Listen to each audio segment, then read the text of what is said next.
सब सयाने एक मत प्रवचनमाला में आपका स्वागत है। मैं इस श्रृंखला में भगवान ओशो द्वारा प्रसिद्ध संत श्री दादू दयाल जी पर दिए गए अमूल्य प्रवचनों का सार प्रस्तुत कर रहा हूं। यदि आप जीवन को गहराई से समझना चाहते हैं तो इसके पिछले भाग अवश्य सुनिए और अगला भाग मिस मत कीजिए, क्योंकि यह प्रवचनमाला जीवन की सबसे गहरी सच्चाई को उजागर करती है कि प्रार्थना व्याकरण से नहीं, हृदय से होती है। प्रस्तुत है इस श्रृंखला का अगला भाग। कभी तुमने सोचा है, अगर भगवान एक है तो धर्म इतने क्यों हैं? अगर सत्य एक है तो रास्ते इतने अलग क्यों दिखते हैं? बुद्ध कुछ कहते हैं, महावीर कुछ और, कृष्ण की गीता एक दिशा में जाती है और जीसस का प्रेम किसी दूसरी ओर। आखिर सच्चाई कौन बोलता है? क्या सचमुच सब सयाने अलग अलग हैं? या कहीं ऐसा तो नहीं कि सब सयाने एक मत हैं, बस हमारी दृष्टि ने उन्हें अलग अलग देख लिया है? ओशो कहते हैं, सयानों में कोई मतभेद नहीं होता, मतभेद है हमारे अंधेपन में। जो लोग सत्य को पा लेते हैं वे एक ही शिखर पर पहुंचते हैं। बस रास्ते अलग अलग होते हैं, भाषा अलग होती है, पर मंजिल एक ही होती है। पर हम क्या करते हैं? हम रास्तों में उलझ जाते हैं और शिखर को भूल जाते हैं। हम बुद्ध को पकड़ लेते हैं पर महावीर से विरोध कर बैठते हैं। हम कृष्ण को मान लेते हैं पर जीसस को झूठा कह देते हैं। हम गुरु को इसलिए नहीं अपनाते कि उन्होंने हमें सत्य दिखाया, बल्कि इसलिए अपनाते हैं क्योंकि वे हमारे दूसरे विरोधी गुरु के खिलाफ हैं। और यही हमारी सबसे बड़ी मूर्खता है। हमारा धर्म प्रेम से नहीं, विरोध से जन्म लेता है। हमारा झुकाव समझ से नहीं, अहंकार से आता है। हम कहते हैं, मेरा धर्म सच्चा है, बाकी सब झूठे। लेकिन क्या कभी सोचा है, यह कहने वाला मैं ही तो झूठा है? ओशो कहते हैं, जहां प्रेम है वहीं धर्म है, जहां घृणा है वहां पाखंड। लेकिन मनुष्य का रस आज भी घृणा में है। उसे शांति नहीं, शोर चाहिए। उसे सत्य नहीं, विवाद चाहिए। और वह सोचता है कि धर्म की रक्षा कर रहा है, जबकि असल में वह अपने अहंकार की रक्षा कर रहा होता है। सोचो जरा, अगर बुद्ध कहते हैं आत्मा नहीं है और महावीर कहते हैं आत्मा ही सब कुछ है, तो क्या वे विरोध में हैं? नहीं, वे अलग दृष्टिकोण से एक ही सत्य को छू रहे हैं। बुद्ध करुणा की भाषा बोलते हैं, वे दया से भरे हैं, नरम हैं, झुकते हैं क्योंकि वे तुम्हें उठाना चाहते हैं। महावीर सत्य की धार पर खड़े हैं, वे अडिग हैं, अटल हैं क्योंकि वे तुम्हें तुम्हारी नींद से जगाना चाहते हैं। बुद्ध का प्रेम झरने की तरह बहता है, महावीर का सत्य पर्वत की तरह अचल है। पर दोनों की दिशा एक ही है, तुम्हें अंधकार से प्रकाश की ओर ले जाना। ओशो कहते हैं, जब तक तुम सयाने नहीं होते, सयानों को समझ ही नहीं सकते।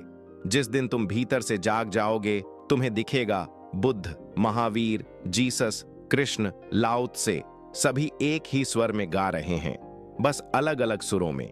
जैसे अलग अलग वीणाएं बज रही हों, पर संगीत एक ही है।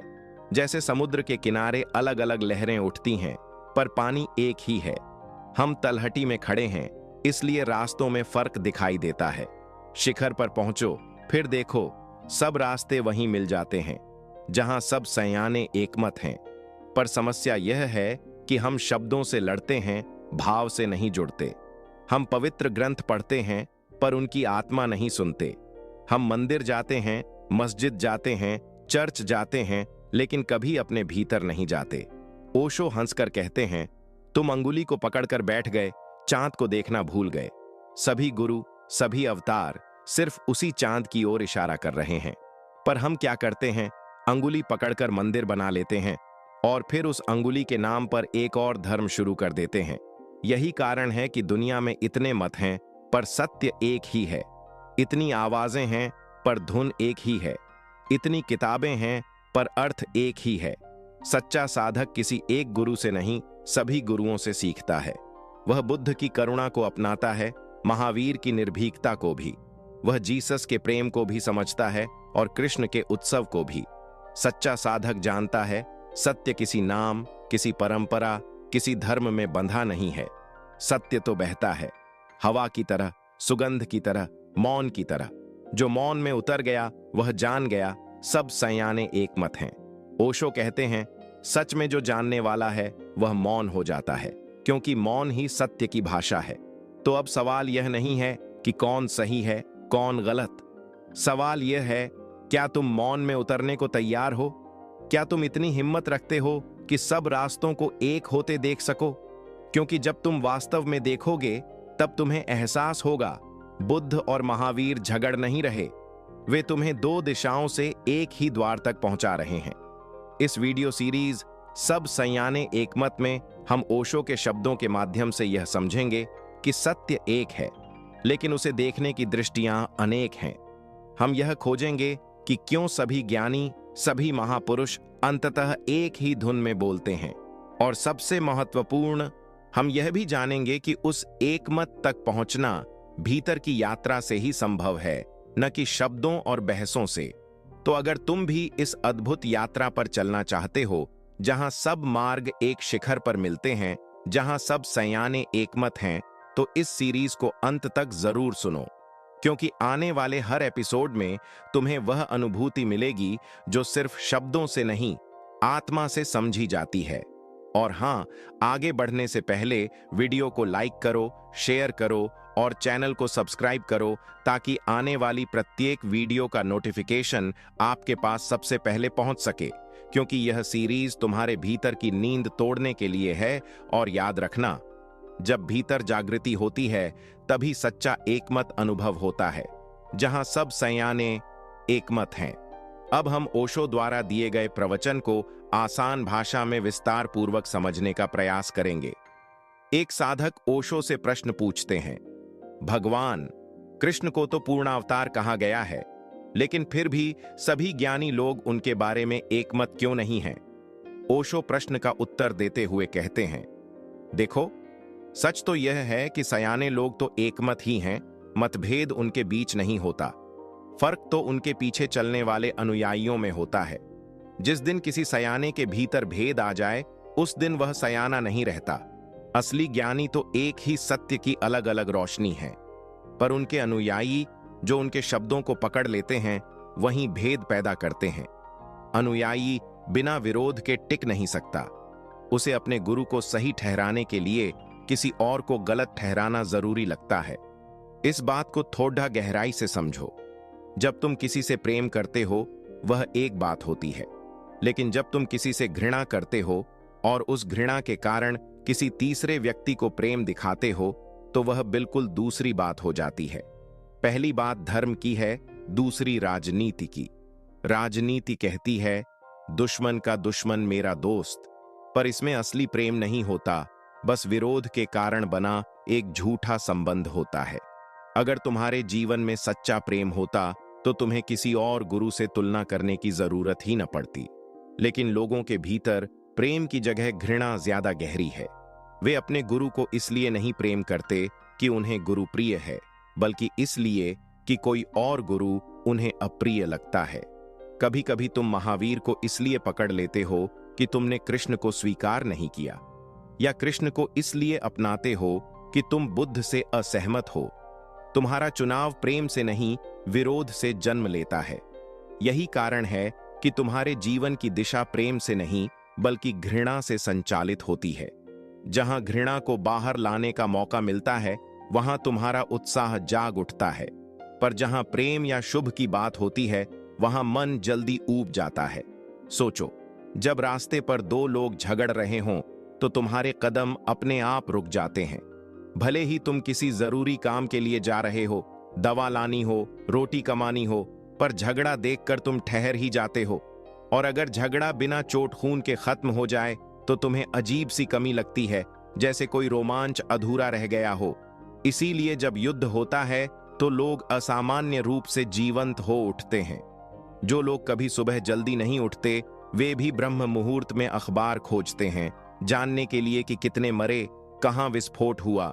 मनुष्य का मन घृणा से इतना भरा है कि अगर वह बाहर न निकले, तो जीवन फीका पड़ जाता है। मनोवैज्ञानिक कहते हैं कि हर 10 साल में दुनिया को एक बड़े युद्ध की जरूरत महसूस होती है, क्योंकि लोगों की आंतरिक घृणा उफान पर आ जाती है। तुम रोज अखबार पढ़ते हो, कभी ध्यान दिया? जहां हत्या, चोरी, दुर्घटना या दंगे की खबर होती है, वहीं तुम्हारी आंखें टिक जाती हैं। राम नाम पर जितनी एकाग्रता नहीं, उतनी किसी दुर्घटना की खबर पर हो जाती है। कुछ भी नकारात्मक हो, मन उसी में उलझ जाता है। अखबार वाले जानते हैं कि अगर वे शुभ समाचार छापें, कोई व्यक्ति किसी को सहारा दे, कोई किसी बीमार की सेवा करे, तो उसे कोई नहीं पढ़ेगा, क्योंकि उसमें न रोमांच है न उत्तेजना। इसलिए जो गलत है वही पहली सुर्खी बनता है। धर्म के लिए अखबारों में कोई जगह नहीं बची, जगह है तो सिर्फ अधर्म के लिए। राजनीतिज्ञ पहले पन्ने पर हैं, क्योंकि उनके आसपास हमेशा शोर, झगड़ा और विवाद है। गलत की ओर हमारी नजर टिक जाती है, घृणा में हमें आनंद मिलता है। मित्रों के प्रति दिल में उतना आकर्षण नहीं होता, पर शत्रु में तीव्र झुकाव मिलता है। यह जीवन की उल्टी दिशा है, जैसे गंगा ऊपर की ओर गंगोत्री की तरफ बह रही हो, सागर की तरफ नहीं।